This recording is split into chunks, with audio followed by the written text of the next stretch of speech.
अऊज़ु बिल्लाहि मिनश्शैतानिर्रजीम बिस्मिल्लाहिर्रहमानिर्रहीम अल्लाहुम्मा सल्लि अला सय्यिदना मुहम्मदिन व आलिहि व इतरतिहि बिदाद कुल्लि मलूमिल्ला का अस्तगफिरुल्लाहल ला इलाहा इल्ला हुवल हय्युल क़य्यूम व अतूबु इलैहि हय्यु या क़य्यूम। नाज़रीन, आज का मेरा मौजू है लकवा, फेशियल पैरालिसिस। इसमें ये होता है कि चेहरे के जो असाब हैं उनमें खिंचाव आ जाता है। जब मरीज़ पानी पीता है तो उसका पानी उस तरफ से गिर जाता है। खुराक लेने में भी दुश्वारी होती है। आँख का जो डेला है वो खुला रहता है, आँख बंद नहीं होती, और ये वन साइडेड होता है, दाएं या बाएं।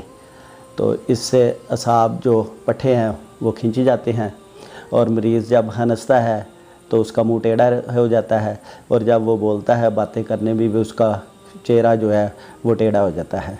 इसके लिए होम्योपैथी में बहुत अच्छी मेडिसिन है, और इसके लिए रूहानी नुस्खा सूरत ज़लज़ाल कबूतर, जंगली कबूतर के ऊपर पढ़ के उसको दम करके अगर मरीज़ को खिलाया जाए तो उससे उसको बहुत जल्द फ़ाक़ा होता है।